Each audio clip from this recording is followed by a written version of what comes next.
আসসালামু আলাইকুম রহমতুল্লাহি ওয়া বারাকাতুহু। দেখেন, আমরা দেখতে পাচ্ছি একটা মসজিদ।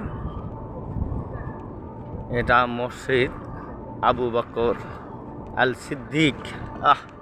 সুবহানাল্লাহ, ইসলামের প্রথম পুরুষদের মধ্যে সাহাবী আবু বকর রাসূল সাল্লাল্লাহু আলাইহি ওয়াসাল্লাম খুব প্রিয় ছিল।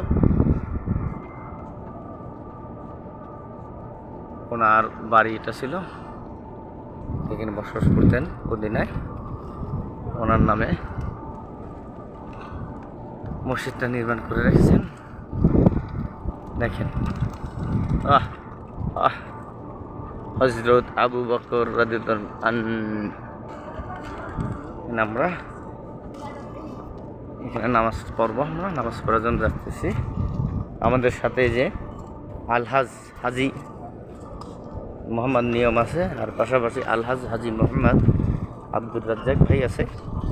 তারা দর্শনীয় স্থানগুলো দেখার খুব আগ্রহ পোষণ করছে। কী রে ভাই, কী হলো? দুলা ভাই, একটু ছাতাটা বন্ধ করা যায়? পারতেছে না, বন্ধ করে দেন। বিসমিল্লাহির রহমানির রহিম।